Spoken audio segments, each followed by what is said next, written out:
Hi ಎಲ್ರಿಗೂ, welcome back to my YouTube channel. ಇವತ್ತು ಒಂದು ಇಂಪಾರ್ಟೆಂಟ್ ಟಾಪಿಕ್ ಬಗ್ಗೆ ಮಾತಾಡೋಣ. ಏನು ಅಂದರೆ, ಮೊದಲಿನ ಕಾಲದಲ್ಲೆಲ್ಲ ಸರ್ಜರೀಸು ತುಂಬಾ ಕಮ್ಮಿ ಇರ್ತಾ ಇತ್ತು. ಬಟ್ ಇವಾಗಿನ ಕಾಲದಲ್ಲಿ ಎಷ್ಟೆಲ್ಲ ಸರ್ಜರೀಸು ಕಾಮನ್ ಆಗಿಬಿಟ್ಟಿದೆ. ರೀಸನ್ ಏನು? ಇವಾಗಿನ ಕಾಲದಲ್ಲಂತೂ ಪ್ರತಿ ಫ್ಯಾಮಿಲಿಯಲ್ಲೂ ಆಲ್ಮೋಸ್ಟ್ ಒಬ್ಬರದ್ದು ಸರ್ಜರಿ ಅಂತೂ ಮಾಡಿಸ್ಕೊಂಡಿರ್ತಾರೆ. For example, appendix, gall bladder stones, kidney stones, heart blockage, spine surgery, infertility treatment, caesarean surgery. So ಈ ಥರ ಸರ್ಜರೀಸ್ನ ಒಬ್ರು ಮಾಡಿಸ್ಕೊಂಡಿರ್ತಾರೆ. ಇವಾಗೆಲ್ಲ ಈ ಸರ್ಜರೀಸು ತುಂಬಾನೇ ಕಾಮನ್ ಅಂತ ಅನ್ಸುತ್ತೆ. ಬಟ್ ಕ್ವಶನ್ ಏನು ಅಂದರೆ, ಹಿಂದಿನ ಕಾಲದಲ್ಲಿ ಎಲ್ಲರೂ ಹೆಲ್ತಿ ಆಗಿದ್ರಾ ಅಥವಾ ಇವಾಗಲೇ ಪ್ರಾಬ್ಲಮ್ಸ್ ಜಾಸ್ತಿ ಆಗಿದೆಯಾ?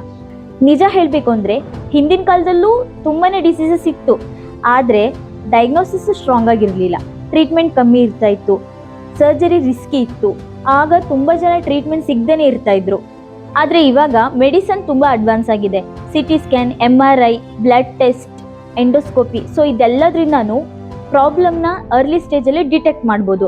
ಅದಕ್ಕೆ ಸರ್ಜರಿ ಕೇಸಸ್ ತುಂಬಾ ಜಾಸ್ತಿ ಕಾಣಿಸುತ್ತೆ. ಆದರೆ ಅದೆಲ್ಲ ಒಂದು ಸೈಡ್. ಇನ್ನೊಂದು ಇಂಪಾರ್ಟೆಂಟ್ ರೀಸನ್ ಏನು ಅಂದರೆ, ನಮ್ಮ ಲೈಫ್ ಸ್ಟೈಲ್. ಹಿಂದಿನ ಕಾಲದಲ್ಲಿ ಫಿಸಿಕಲ್ ವರ್ಕ್ನ ಜಾಸ್ತಿ ಮಾಡ್ತಾಯಿದ್ರು, ವಾಕಿಂಗ್ ಜಾಸ್ತಿ ಮಾಡ್ತಾಯಿದ್ರು, ಹೋಮ್ ಮೇಡ್ ಫ್ರೆಶ್ ಫುಡ್ನ ತಿಂತಾಯಿದ್ರು, ಪ್ರಿಸರ್ವೇಟಿವ್ಸ್ ಕಮ್ಮಿ, ಸ್ಟ್ರೆಸ್ಸು ಕಂಪ್ಯಾರಿಟಿವ್ಲಿ ಕಮ್ಮಿ ಇರ್ತಾ ಇತ್ತು, ಮತ್ತು ನೈಟು ಪ್ರಾಪರಾಗಿ ನಿದ್ದೆ ಮಾಡ್ತಾಯಿದ್ರು. ಆದರೆ ಇವಾಗ ನೋಡಿ, ಮಾರ್ನಿಂಗಿಂದ ಹಿಡಿದು ನೈಟ್ವರೆಗೂ sitting life, fast food, oily food, processed food, cool drinks, stress, sleep deprivation, ಇದೆಲ್ಲನೂ ನಮ್ಮ ಬಾಡಿ ಮೇಲೆ ಸ್ಲೋ ಆಗಿ ಎಫೆಕ್ಟ್ ಆಗ್ತಾ ಇದೆ. ನಾವೆಲ್ಲ ಇವಾಗ ಇನ್ಸ್ಟೆಂಟ್ ಟೇಸ್ಟ್ಗೆ ಇಂಪಾರ್ಟೆನ್ಸ್ ಕೊಡ್ತಾ ಇದ್ದೀವಿ, ಆದರೆ ನಮ್ಮ body long time effect suffer ಮಾಡ್ತಾ ಇದೆ. ಎಕ್ಸಾಂಪಲ್ಗೆ, ಒಬೆಸಿಟಿ ತುಂಬಾ ಇನ್ಕ್ರೀಸ್ ಆಗ್ತಾ ಇದೆ. ಒಬೆಸಿಟಿಯಿಂದ diabetes, BP, heart disease, joint problems, so ಇದೆಲ್ಲನೂ ಇನ್ಕ್ರೀಸ್ ಆಗ್ತಾ ಇದೆ.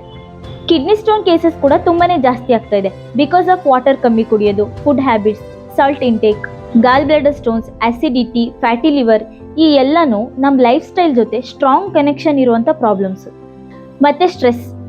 ಇವಾಗ ಮೆಂಟಲ್ ಸ್ಟ್ರೆಸ್ ಕೂಡ ಹೆಲ್ತ್ ಮೇಲೆ ತುಂಬಾ ಎಫೆಕ್ಟ್ ಮಾಡ್ತಾ ಇದೆ. ಸ್ಟ್ರೆಸ್ಸಿಂದ ಸ್ಲೀಪ್ ಸ್ಪಾಯ್ಲ್ ಆಗುತ್ತೆ. ಸ್ಲೀಪ್ ಸ್ಪಾಯ್ಲ್ ಆದರೆ ಹಾರ್ಮೋನಲ್ ಇಂಬ್ಯಾಲೆನ್ಸ್ ಆಗುತ್ತೆ. ಹಾರ್ಮೋನಲ್ ಇಂಬ್ಯಾಲೆನ್ಸ್ ಆದರೆ ನಮ್ಮ ಬಾಡಿ ರಿಕವರಿ ಕರೆಕ್ಟಾಗಿ ಆಗೋದಿಲ್ಲ. ಬಟ್ ಒನ್ ಇಂಪಾರ್ಟೆಂಟ್ ಥಿಂಗ್ ಏನು ಅಂದರೆ, ಎಲ್ಲ ಸರ್ಜರೀಸು ನಮ್ಮ ಮಿಸ್ಟೇಕಿಂದನೇ ಬರೋದಿಲ್ಲ. ಕೆಲವೊಂದು ಕಂಡೀಷನ್ಸು ಜೆನೆಟಿಕ್ಕಿಂದ ಬರುತ್ತೆ, ಕೆಲವೊಂದು ಆಕ್ಸಿಡೆಂಟ್ಸಿಂದ ಬರುತ್ತೆ, ಕೆಲವೊಂದು ಇನ್ಫೆಕ್ಷನ್ ಅಥವಾ ಎಮರ್ಜೆನ್ಸಿ ಕಂಡೀಷನ್ಸಿಂದನೂ ಬರುತ್ತೆ.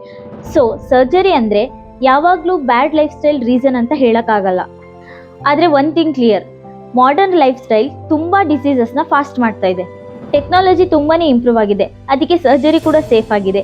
ಇವಾಗ ಸ್ಮಾಲ್ ಕಟ್ಸಲ್ಲಿನೇ ಲ್ಯಾಪ್ರೋಸ್ಕೋಪಿ ಮಾಡ್ತಾರೆ, ಅನಸ್ತೇಷಿಯಾ ಕೂಡ ಸೇಫ್ ಆಗಿದೆ, ರಿಕವರಿ ಕೂಡ ಫಾಸ್ಟ್ ಆಗಿದೆ. ಆದರೆ prevention still better than surgery. ನಾವು ತಿನ್ನೋ ಫುಡ್ಡು, ನಾವು ಎಷ್ಟು ಮೂವ್ ಆಗ್ತಾ ಇದ್ದೀವಿ, ನಾವು ಎಷ್ಟು ನಿದ್ದೆ ಮಾಡ್ತಾ ಇದ್ದೀವಿ, ಈ ಎಲ್ಲನೂ ನಮ್ಮ ಫ್ಯೂಚರ್ ಹೆಲ್ತ್ನ ಡಿಸೈಡ್ ಮಾಡುತ್ತೆ.